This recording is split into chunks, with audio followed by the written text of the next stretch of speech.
नमस्कार, मेरा नाम सुमित सिंह है। मैं इस चैनल के माध्यम से आप लोगों को जीएस में आने वाली किसी भी प्रॉब्लम को दूर करने की कोशिश करूँगा। एग्ज़ाम्पल अगर मैं लूँ तो मैं इस चैनल को as a one stop solution बनाना चाहता हूँ किसी भी एग्ज़ाम के लिए। आइदर वनडे एग्ज़ाम कोई सा भी हो, एसएससी, रेलवे, बैंकिंग या फिर किसी चीज़ में अगर आपको जीएस से रिलेटेड कोई भी प्रॉब्लम हो तो आप बेफ़िक्र होके इस चैनल के माध्यम से हर चीज़ को सीख सकते हैं। मेरा एक छोटा सा प्रयास है, जैसा मेरा चैनल का नाम भी है प्रयास जीएस क्लासेस। एक छोटा सा प्रयास है कि जो भी बच्चे जिनको जीएस के कॉन्सेप्ट्स में प्रॉब्लम्स होती हैं वो इस चैनल के माध्यम से अपने सारे डाउट्स को क्लियर कर सकते हैं। तो इसी छोटे से प्रयास के दौरान आज जो मैं एक टॉपिक आप लोगों के लिए लेके आया हूँ वो है फंडामेंटल राइट्स। मैं कोशिश करूँगा कि जीएस के जितने भी सब्जेक्ट्स हैं, जीएस के अंदर आने वाले जितने भी सब्जेक्ट्स हैं जनरल स्टडीज़ के आने वाले, उन सभी का एक प्लेलिस्ट बना दूँ और उसमें सारे के सारे टॉपिक्स को मैं एनरोल कर दूँ।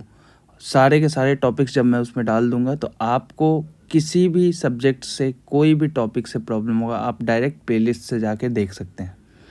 आज जो मेरा एक छोटा सा प्रयास है वो है फंडामेंटल राइट्स के ऊपर, जो कि आपको पता है पॉलिटी का सब्जेक्ट है।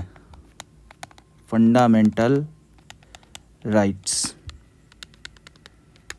पॉलिटी के सेक्शन का ये सब्जेक्ट है, मेनली फंडामेंटल राइट्स, जिसके थ्रू हम देखेंगे कि हमारा मौलिक अधिकार फंडामेंटल राइट्स है क्या, है ना, क्या कहते हैं इसको, मौलिक अधिकार। इसके थ्रू हम देखेंगे कि हमारा फंडामेंटल राइट्स है क्या, इसके थ्रू कौन कौन से आर्टिकल्स आते हैं, इसके थ्रू कौन कौन से केसेस हुए इंपॉर्टेंट जो कि हमारे लिए इंपॉर्टेंट है, हमारे एग्ज़ाम पॉइंट ऑफ व्यू से इंपॉर्टेंट है। अगर हमारा संविधान है तो हमारे संविधान के, हमारे कॉन्स्टिट्यूशन के किस पार्ट में फंडामेंटल राइट्स देखने को मिलते हैं, ये सब सारे डाउट्स को आज हम क्लियर करेंगे। तो फंडामेंटल राइट्स के बारे में कुछ पहले बेसिक्स जानते हैं इसके बारे में कि वो होता क्या है, कहाँ से कौन सी आर्टिकल तक आती है, या फिर भारतीय संविधान के किस भाग में है।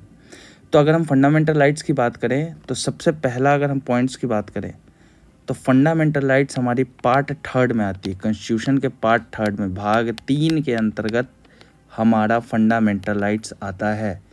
इससे पहले अगर बात करें कि फिर पार्ट 1 में क्या आता है, तो पार्ट 1 में हमारा आता है union and it's territories. Union and it's territories, ये भी हम आगे देखेंगे। पार्ट 2 में हमारा क्या आता है, तो पार्ट 2 में आता है हमारा सिटीजनशिप जो नागरिकता होता है उससे रिलेटेड चीज़ें। और भाग 3 में यानी कि पार्ट 3 में आपका आता है फंडामेंटल राइट्स। आगे अगर बात करें फंडामेंटल राइट्स के बारे में तो ये आर्टिकल कहाँ से कहाँ तक है, तो ये अनुच्छेद 12 से 35 तक फंडामेंटल राइट्स है, यानी कि आर्टिकल 12 से लेके आर्टिकल 35 तक फंडामेंटल राइट्स का जिक्र है, मौलिक अधिकारों का जिक्र है। आगे अगर बात करें तो इसको कहाँ से लिया गया, बोरो कहाँ से किया गया, या फिर बोल सकते हैं हम इंस्पायर्ड कहाँ से है, तो ये आपको बोरो या फिर इंस्पायर्ड है आपको यूएसए से, है ना। यूएसए में एक डॉक्यूमेंट्स है जिसका नाम है बिल ऑफ राइट्स करके, वहीं से इस चीज़ को हमने लिया है, वहीं से इस चीज़ को हम मानते हैं कि हम लोग ने यूएसए के संविधान से इस चीज़ को उठाया है, जिसको हम कहते हैं फंडामेंटल राइट्स। अगला point, Magna Carta of UK. Magna Carta of UK, आप सोच रहे होगे सर आप इंडिया के रिस्पेक्ट में ये यूके कहाँ से आ गया, ब्रिटेन कहाँ से आ गया, तो देखो है क्या इसमें, फर्स्ट रिटेन डॉक्यूमेंट है, फर्स्ट डॉक्यूमेंट है जो कि फंडामेंटल राइट ऑफ सिटीजन्स की बात करता है, यानी सिटीजन्स के मूल अधिकारों की बात करता है। पहला रिटेन डॉक्यूमेंट है जो कि है मैग्ना कार्टा ऑफ यूके, है ना। इसी को लेके, इसी को आगे देखते हुए हम जो हमारा पार्ट 3 है उसको हम कहते हैं described as Magna Carta of India. Part 3 को हम क्या कहते हैं, मैग्ना कार्टा ऑफ इंडिया। इससे रिलेटेड क्वेश्चंस भी आ चुके हैं। तो फंडामेंटल राइट्स में ये आपके बेसिक्स हैं कि अगर सबसे पहले हम बात करें तो आर्टिकल 12 से 35 तक है, पार्ट 3 में कॉन्स्टिट्यूशन के, कहाँ से बोरो किया गया है, यूएसए से। मैग्ना कार्टा ऑफ यूके से इंस्पायर्ड होके फर्स्ट रिटन डॉक्यूमेंट है जो सिटीजन्स के लिए फंडामेंटल राइट्स लाया था। इसके बाद इसी कारण हम पार्ट थर्ड को एज अ डिस्क्राइब करते हैं उसको मैग्ना कार्टा ऑफ इंडिया। ठीक है, आगे बढ़ते हैं। इससे रिलेटेड कुछ प्रोविजंस हैं, है ना, हमारे फंडामेंटल राइट से रिलेटेड कुछ प्रोविजंस है। प्रोविजंस की अगर बात करें तो सबसे पहला, अगर हम बात करें फंडामेंटल राइट्स की, किसकी बात करें, अगर हम बात करें हमारे फंडामेंटल राइट्स की, है ना, अगर बात करें हमारे फंडामेंटल राइट्स की, तो फंडामेंटल राइट्स हमारा नॉट एब्सोल्यूट बट क्वालिफाइड, है ना। ये बोलने का मतलब वेरी लिमिटेड, है ना। इसके सोर्सेज क्या है, इसकी संख्या जो है वो क्या है, तो वेरी लिमिटेड, बहुत कम है। दूसरी, अगर फंडामेंटल राइट से रिलेटेड अगर बात करें हम, तो इसको हम कह सकते हैं नॉट, एक वर्ड होता है सैक्रोसेंट, है ना, जिसका मतलब होता है कि परमानेंट नहीं है। क्या नहीं है, परमानेंट नहीं है ना। सैक्रोसेंट मतलब परमानेंट नहीं है। इसका मतलब क्या हुआ, इसका मतलब हुआ कि फंडामेंटल राइट्स जो हमारे हैं वो स्नैच्ड किए जा सकते हैं, छीन लिए जा सकते हैं। किस केस में, कब और क्यों छीने जाएंगे, तो पहला तो होता है जब आपका नेशनल इमरजेंसी हो। क्या हो, नेशनल इमरजेंसी। नेशनल इमरजेंसी बोलने का मतलब आपातकाल की स्थिति हो। दूसरा सिचुएशन मार्शल लॉ। दूसरा सिचुएशन क्या होगा, मार्शल लॉ, यानी कि पूरे के पूरे पावर, सारा का सारा शक्ति आर्मी में निहित हो जाती है, हमारे डिफेंस फोर्सेस में निहित हो जाती है उस एरिया में जहाँ पे मार्शल लॉ लगता है। यानी फंडामेंटल राइट्स, वहाँ के लोगों का, वहाँ के सिटीजन्स का फंडामेंटल राइट्स ख़त्म कर दिया जाता है। तो तीन आप प्रोविजंस देखें इससे रिलेटेड चीज़ें की अगर बात करें कि हम नॉट एब्सोल्यूट बट क्वालिफाइड, मतलब बहुत लिमिटेड में है। दूसरा, नॉट सैक्रोसेंट, मतलब कि परमानेंट नहीं है ना। जो हमारा फंडामेंटल राइट्स हैं वो परमानेंट नहीं है, छीन लिए जा सकते हैं। कब, नेशनल इमरजेंसी और मार्शल लॉ के दौरान। और तीसरा जो हमारा है वो है हमारा जस्टिसिएबल इन नेचर। ये मोस्ट इम्पॉर्टेंट है प्रोविजंस के मामले में। जस्टिफिएबल, जब भी हम बात करते हैं, जस्टिफिएबल जब भी हम बोलते हैं, इसका मतलब क्या होता है, जस्टिफिएबल बोलने का मतलब कि आप अगर मूल अधिकारों से रिलेटेड कोई भी प्रॉब्लम आता है तो आप डायरेक्ट कोर्ट्स जा सकते हैं। डायरेक्ट कहाँ रीच आउट कर सकते हैं आप, कोर्ट्स, है ना। और फंडामेंटल राइट्स के केस में तो आप डायरेक्ट सुप्रीम कोर्ट भी जा सकते हैं, है ना। डायरेक्ट कहाँ जा सकते हैं, सुप्रीम कोर्ट भी आप जा सकते हैं। तो ये आपका फंडामेंटल राइट से रिलेटेड चीज़ें हैं। अब आगे देखेंगे फंडामेंटल राइट से रिलेटेड चीज़ें जो हमारा मेन है। ओरिजिनली आई होप प्रोविजंस आप लोग को समझ में आया हो, जो तीन प्रोविजंस मैंने बताया। ओरिजिनली फंडामेंटल राइट्स की जो संख्या थी वो थी 7। कितनी थी, 7। और प्रेजेंट में, वर्तमान में अगर बात करें फंडामेंटल राइट्स की संख्या तो है 6, है ना। तो एक फंडामेंटल राइट्स इसमें से क्या हो गया, हट गया। उस फंडामेंटल राइट्स का नाम है राइट टू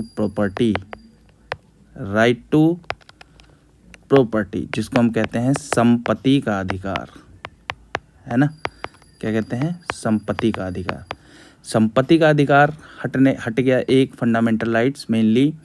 तो जब पहले जो ये हमारा संपत्ति का अधिकार था, जो हमारा फंडामेंटल राइट्स था, वो आर्टिकल 19 के F में और आर्टिकल 31 में इसका जिक्र था, है ना। अब क्या है, अब फंडामेंटल राइट्स आर्टिकल 300 के A में शिफ्ट हो गया। किस में शिफ्ट हो गया, आर्टिकल 300 के A में शिफ्ट हो गया। इससे रिलेटेड है कि जो पहले हमारा फंडामेंटल राइट्स था आर्टिकल 90F और 31, वो अब हमारा हो गया लीगल राइट। क्या हो गया, लीगल राइट, कानूनी अधिकार जिसको हम कहते हैं, है ना। ओरिजिनली कितने थे, 7। प्रेजेंट में कितने हैं, 6। एक कौन सा हटा, राइट टू प्रॉपर्टी, जो कि पहले किस आर्टिकल में था, 19 के F में और आर्टिकल 31 में। बाद में किस में शिफ्ट हो गया, आर्टिकल 300 के A में। तो ये लीगल राइट बन गया। मोस्ट इंपॉर्टेंट है, क्वेश्चंस आते हैं यहाँ से, तो इसको ध्यान में रखिएगा। अब हम चलते हैं अपने 6 के 6 फंडामेंटल राइट्स की तरफ, लेकिन उससे पहले हम 2 इम्पॉर्टेंट है आर्टिकल्स जो देख लेते हैं, फिर एक एक करके हम फंडामेंटल राइट्स देखेंगे। 2 आर्टिकल कौन कौन सा है? तो सबसे पहले हम बात करें, जैसा कि मैंने बताया आपको, आर्टिकल 12 से 35 तक है फंडामेंटल राइट्स। तो सबसे पहला हमारा आर्टिकल 12 है ना। आर्टिकल 12 में क्या है? आर्टिकल 12 में है डिफाइन द टर्म स्टेट। किसके बारे में जिक्र है? तो टर्म स्टेट के बारे में। स्टेट के बारे में इसमें मेनली हमारा जिक्र है। स्टेट मतलब राज्य की परिभाषा आप बोल सकते हैं, जिसके अंतर्गत गवर्नमेंट बॉडी, पार्लियामेंट और अगर हम स्टेट गवर्नमेंट की बात करें, ये सारे के सारे ऑफिशियल, सारे के सारे मेंबर्स आ जाते हैं। बट सबसे main important cheese, within the territory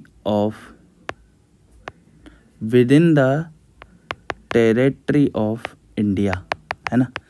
यानी कि भारत के सीमा के अंदर राज्य की परिभाषा जो है, इसका मतलब हो गया हमारा भारत के सीमा के अंदर आने वाली जो भी चीज़ें हैं जो हमारे देश में आती हैं, वो आर्टिकल 12 उसको डिफाइन करता है, यानी कि परिभाषित करता है। ये आपका आर्टिकल 12 में है। आर्टिकल 13 की अगर बात करें, तो आर्टिकल 13 में हमारा क्या है? आर्टिकल 13 में हमारा एनी लॉ, कोई भी कानून जो कि इनकंसिस्टेंट या फिर कंट्रोवर्शियल हो, है ना। कोई भी लॉ जो कि इनकंसिस्टेंट या फिर कंट्रोवर्शियल हो, किसके साथ? फंडामेंटल राइट्स के साथ। तो कोर्ट क्या करेगी उस केस में? कोर्ट जो है हमारी, वो क्या करेगी? कोर्ट हमारी उस लॉ को, जो लॉ है, उसको नल और वॉइड मानेगी। बोलने का मतलब कि कोई भी कानून अगर मूल अधिकार में, है ना, मूल बोल लो या फिर मौलिक अधिकार बोल लो, मूल अधिकार में हस्तक्षेप करती है, तो उस कानून को, उस लॉ को खारिज कर दिया जाएगा। कोर्ट के द्वारा क्या कर दिया जाएगा? खारिज, यानी नल और वॉइड। ये है आपका आर्टिकल 13 से रिलेटेड चीज़ें, है ना। आर्टिकल 12 में क्या था? राज्य की परिभाषा, और आर्टिकल 13 में है कोई भी कानून अगर मूल अधिकार के कार्य क्षेत्र में हस्तक्षेप करेगा, तो उस कानून को खारिज कर दिया जाएगा कोर्ट के द्वारा। ठीक है। इससे रिलेटेड चीज़ें अगर आगे हम देखें, अब हमारा आता है टोटल का टोटल 6 फंडामेंटल राइट्स। सबसे पहला हमारा राइट टू इक्वलिटी, जिसको हम कहते हैं समानता का अधिकार। क्या कहते हैं? समानता का अधिकार, जो कि आर्टिकल 14 से लेके आर्टिकल 18 तक में है। अनुच्छेद 14 से लेकर अनुच्छेद 18 तक का जिक्र है राइट टू इक्वलिटी का। दूसरी अगर बात करें हम, जिसको हम कहते हैं राइट टू फ्रीडम,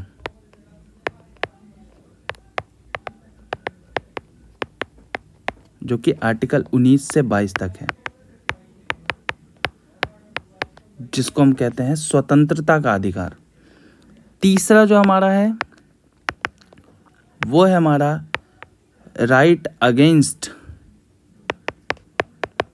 एक्सप्लॉयटेशन, है ना। राइट अगेंस्ट एक्सप्लॉयटेशन आर्टिकल 23 और आर्टिकल 24 में इसका जिक्र है, जिसको हम कहते हैं शोषण के विरुद्ध अधिकार, है ना। शोषण के विरुद्ध अधिकार क्या है आर्टिकल्स में, वो देखेंगे हम आगे। पहले एक एक करके हम पहले फंडामेंटल राइट्स देखते हैं, कितने हैं टोटल। तो 1 2 3 हुए हमारे। चौथा कौन सा हो गया? Right to freedom of religion, right to freedom of religion, है ना, जो कि हमारा आर्टिकल 25 से लेकर आर्टिकल 28 के बीच में आता है, जिसको हम कहते हैं धार्मिक स्वतंत्रता का अधिकार, है ना, धार्मिक स्वतंत्रता का अधिकार। पांचवा हमारा होता है कल्चरल एंड एजुकेशनल राइट्स, जो कि हमारा आर्टिकल 29 और आर्टिकल 30 के बारे में बताता है, जिसको मेनली हम कहते हैं सांस्कृतिक एवं शैक्षिक अधिकार, है ना, सांस्कृतिक एवं शैक्षिक अधिकार। और छठा हमारा लास्ट होता है राइट टू कॉन्स्टिट्यूशनल रेमेडीज, है ना, कॉन्स्टिट्यूशनल रेमेडीज, जिसको हम कहते हैं संवैधानिक उपचारों का अधिकार। ठीक है, संवैधानिक उपचारों का अधिकार मेनली आर्टिकल 32 में होता है। तो ये आपके 5 मेन फंडामेंटल राइट्स हैं। राइट टू इक्वलिटी 14 से 18, राइट टू फ्रीडम 19 से 22, राइट अगेंस्ट एक्सप्लॉयटेशन आर्टिकल 23 और 24, right to freedom of religion 25 से 28, कल्चरल एंड एजुकेशनल राइट्स 29 से 30, और लास्ट हुआ हमारा राइट टू कॉन्स्टिट्यूशनल रेमेडी जो कि आर्टिकल 32। बीच में आर्टिकल 31 नहीं है, जो कि हमारा में एक फंडामेंटल राइट्स था, संपत्ति का अधिकार, जिसको हम लोगों ने हटा दिया संवैधानिक संशोधन के तहत। इससे रिलेटेड एक एक करके हम फंडामेंटल राइट्स देखेंगे। वो नेक्स्ट सीरीज आएगा, इसी का पार्ट 2 फंडामेंटल राइट्स का ही, उसमें मैं आपको बताऊंगा। प्लेलिस्ट में बना दूंगा सभी सब्जेक्ट का प्लेलिस्ट, जो भी हम वीडियो डालेंगे उसको एक प्लेलिस्ट के तौर पर मैं बना के आपके समक्ष डालूंगा, कि आपको किसी तरीके का प्रॉब्लम ना हो कि वीडियोस कहाँ हैं, कैसे हैं, है ना। जनरल स्टडीज़ से रिलेटेड जितने भी सब्जेक्ट हैं सबके अलग अलग प्लेलिस्ट में बनाऊंगा, आपको किसी तरीके का कोई भी तकलीफ़ नहीं होगी। धन्यवाद।